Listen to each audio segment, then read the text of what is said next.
అందరికీ నమస్కారం.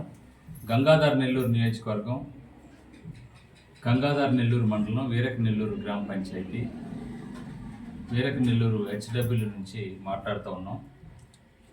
గత 2-3 పర్యాయాలు ఈ గ్రామంలో ఉన్న హరిభూషణ్ గారు ఫోన్ ద్వారా విషయం తెలియచేసినప్పుడు జనసేన పార్టీ ఆధ్వర్యంలో మా నాయకుల ద్వారా ఈ గ్రామాన్ని సందర్శించాము.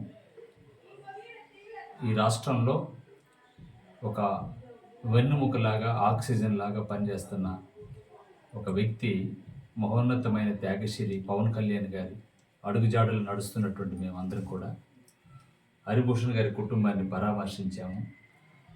పుట్టుకతోనే దివ్యాంగురాలైనటువంటి హేమశ్రీ 8 సంవత్సరాల వయసు కలిగి చూపు లేదు, నడక లేదు, కాళ్ళు పనిచేయవు, చేతులు పనిచేయదు. 5 రోజులకు ఒకసారి మల విసర్జన చేస్తూ తల్లిదండ్రులకి భారంగా నరకయాతన అనుభవిస్తూ ప్రతిరోజు వేదంతో కూడినటువంటి జీవితమే జీవిస్తున్న కుటుంబానికి కూటమి ప్రభుత్వం తరపున ఖచ్చితంగా 15,000 రూపాయల పింఛన్ వచ్చే విధంగా తప్పకుండా చేస్తాం. అదేవిధంగా ప్రస్తుతం జనసేన పార్టీ ఆధ్వర్యంలో కూడా ఆ చిన్న బిడ్డకి పౌష్టికాహారం అందించడానికి ఒక 5,000 రూపాయలు కూడా ఆర్థిక సహాయం మేము చేస్తున్నాం.